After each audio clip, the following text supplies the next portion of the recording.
예, 설날 당일 새벽인 지난 10일에 안타깝기도 하지만 이제 엽기적인 사건이 그래요? 일어났습니다. 경기도 고양시의 한 아파트에서 아주 비극적인 일이 일어났는데요. 어허. 새벽에 112로 한 지인이 살해당했다는 신고 전화가 걸려왔습니다. 지인의 신고로 출동한 경찰은 그 아파트를 찾아가 봤더니 흉기에 찔려 있는 50대 여성이 있었고요. 세상에. 그 옆에 30대의 남성이 잠들어 있었습니다. 어머? 시신 바로 근처에. 네. 근데 그 누군데요?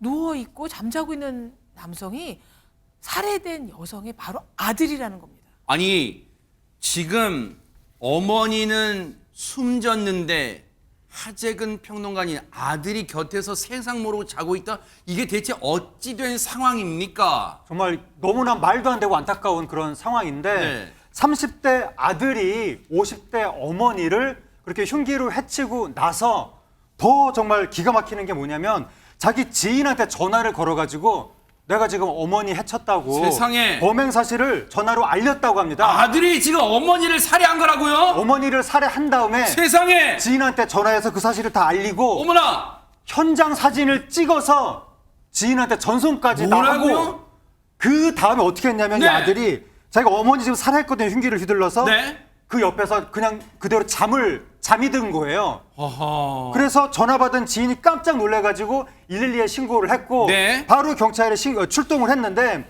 지금 이 아들 같은 경우는 잠이 들었잖아요. 네. 경찰 출동해서 문을 두드려도 반응이 없으니까 어허. 문을 강제 개방하고 안에 들어간 겁니다. 네. 그랬더니 어머니 시신하고 아들이 있었고 세상에. 경찰이 바로 그 아들을 그러니까 이 아들이 전화한 지 한 1시간여 만에 존속살해 혐의로 긴급 체포했습니다. 앞서 유인경 평론가님 표현대로 정말 듣고 보니까 엽기적인 사건이 아닐 수가 없는데 허준 변호사님 아니 어머니를 살해하고 어떻게 그 옆에 태연히 잠을 잘 수가 정말 너무너무 이해가 안 되고 그런 충격적인 사건입니다. 너무나 충격적이고 끔찍한 폐륜 범죄가 이 명절 연휴에 벌어진 거예요. 그런데 이 사람 정말 술에 많이 취해서 이 수사 당시에도 횡설수설했다고 하는데 아하. 그런데 이 범행 동기에 대해서 지금도 이해할 수 없는 진술만 계속하고 있어서 경찰이 이 부분에 대해서 추가적인 수사가 진행돼야 된다 이렇게 보고 있는 것 같습니다. 아하, 네. 흉기를 휘둘러 숨지게 한 이 30대 남성이 전날 지인과 술을 마셨다는 거예요. 그리고 취한 채로 귀가하면서 집 근처 편의점에 들러서 담배를 피우면서 술을 더 사는 모습이 CCTV에 잡혔습니다. 아하. 아마 편의점 내부에서 담배를 피우고 있는 걸로 봐서 그때도 만취 상태였던 걸로 보이는데요. 술을 더 사서 아마 집에서 술을 더 마신 걸로 생각이 되는 상황인데 이렇게 해서 지금 취한 상태에서 어머니를 살해하고 그 옆에 누워서 태연하게 잠을 자다가 긴급 체포된 상황인데요. 이 체포된 이후에도 정신을 차리지 못해서 진술조사가 체포 이후 오후나 돼서야 이루어졌다라고 하는데 그때도 횡설수설했다고 하고요. 영장실질심사를 받으러 가는 길에 기자들이 도대체 무슨 생각으로 그랬냐, 생각나는 게 있느냐라는 질문에도 묵묵부답인 상태였습니다. 술을 마셨다고 이런 끔찍한 범죄를 저지르는 게 다 이게 설명되고 용납될 수가 있을까요? 전혀 그럴 수는 없는 거예요. 과연 이 아들이라는 인간이요. 과연 평소에 어머니와 무슨 불화가 있었을까요? 주변 이웃들이 전한 얘기 좀 들어보시고 이어가 보도록 하겠습니다. 그 어머님은 집에서 안 나왔어요. 새벽에 남자애가 왔다.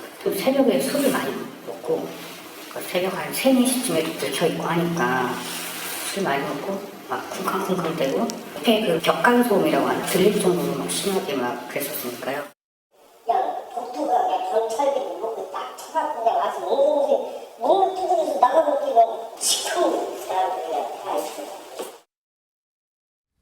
일단 이웃분들 얘기를 토대로 추정을 해보면 최진봉 교수님 이 30대 아들이란 인간이 평소에도 술로 많은 문제를 일으켰다 이렇게 좀 추정해 볼 수 있겠네요. 네, 맞는 말씀입니다. 이번에 만취 상태에서 어머님을 살해한 이 못된 인간, 이 사람이요. 음주 사고로 관련 혐의를 받아가지고 교도소에서 이미 복역을 한 사람이었어요. 세상에. 그리고 교도소에서 나온 지 지금 얼마? 저 인간이에요, 지금 저 예, 인간. 그렇습니다. 나온 지 한 달 반밖에 안 됐어요. 교도소에 세상에. 출소한 지.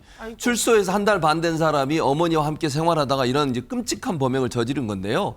너무 황당하지 않습니까? 음주 사고로 음주 때문에 그전에도 사고를 쳤던 사람이 교도소 들어가서 복역하고 나온 지 한 달 전에 나왔는데 또 한 달 만에 어머니를 살해한 일이 벌어졌어요. 세상에. 있을 수 없는 일이고요. 지금까지 특별한 직업 없이 모친과 함께 생활해 왔던 것으로 알려지고 있습니다.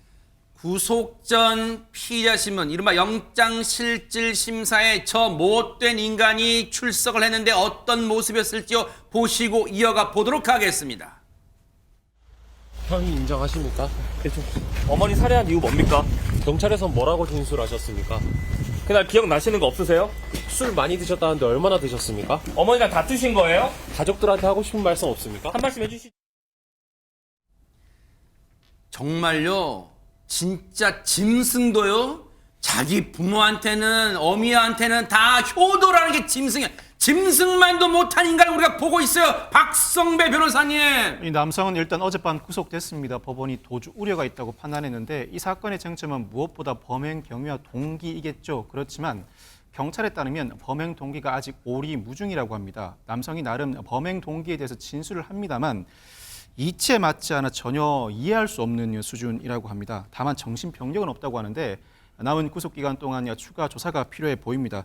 우리나라는 전속 살해죄를 두고 있어서 일반 살인보다 형량이 높은 데다 만취한 상태는 심신미약으로 인정받기가 상당히 어렵습니다. 다만 그동안의 전속 살해죄의 판례들을 살펴보면 정신질환으로 인한 심신장애가 인정된 경우가 상당히 많은데 심신장애가 인정되지 않을 경우에는 일반 살인보다 더 높은 징역 20년 정도가 선고됩니다. 앞으로 수사 과정에서 이 사건은 존속을 살해했고 출소한 지 한 달 정도 된 누범이라는 가중 요소가 존재합니다만 감경 요소로서 범행 경위와 동기, 나아가 심신장애 여부를 면밀하게 살펴볼 필요가 있어 보입니다.